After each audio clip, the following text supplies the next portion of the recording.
I'm in the process right now of making a decision that I'm going to be both happy and sad with, because I know that it's going to cause me work. And it's going to be a pain in my butt.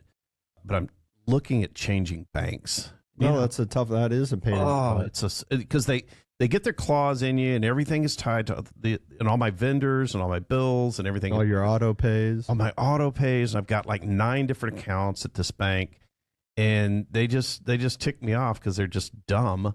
You know what I have picked up on what you said? What's that? Is that you said you're looking at it.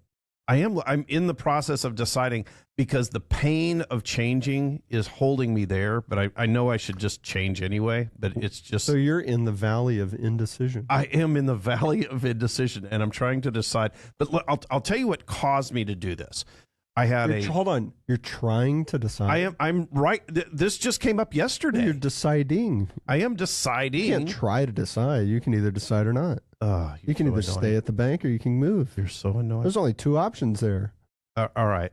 Okay, so you're deciding. What would you need to know in order to decide? I decided just now. I'm going to move. All right. There you go. I'm going to go. I'm leaving the bank. I don't say the name of the bank, but it kind of rhymes with base. But I had this small little checking account. It's like $2,000 account. And they start dinging me $15 a month, which is not a lot, but it's like 9% of the account over time. Yeah. And they weren't supposed to. And so they just kind of sneaked in one night and started taking the money, I almost said stealing the money, but they started charging me on this account. So I call the lady, and she's like, "Oh, I can refund the money for the past 9 months. We weren't supposed to take that out, and thank you for noticing, sir." Yeah. Okay.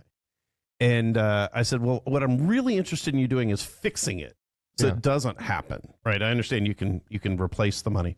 She goes, "Oh, I don't have the authority to fix it, but let me have you call Sarah." Mm-hmm. Like, I don't want to talk to Sarah. Just fix it. She calls back 5 minutes later. She goes, "Hey, I talked to Sarah, found a solution. Just keep in this massive amount of money." She's like, "Just keep like $100,000 in all these accounts, and we won't charge you." I'm like, "That's your solution? But I have to keep this $100,000 in the account?" I said, "Do better." So she gets off the phone. Sarah now calls. Sarah goes, "Okay, well, what we can do is we'll link it to this other account, and it has a minimum of $35,000. Like, why didn't this first lady tell me that? Yeah, that would have solved your problem. Now I'm thinking they're trying to upsell me on stupid, they're like platinum secret level service or whatever that they always try and do to you. Anyway, I'm out. I'm going to make a change. There you go. I'm glad they got a bad system. I'm glad I was able to help you decide that. Oh, you did, because you just riding my butt about it. Yeah, well, you could sit around and complain and try to decide, or you could pick yes or no. You want to tolerate it or not. All right, you decided. I did. And so now the next step is what? Action. Yeah. There you go.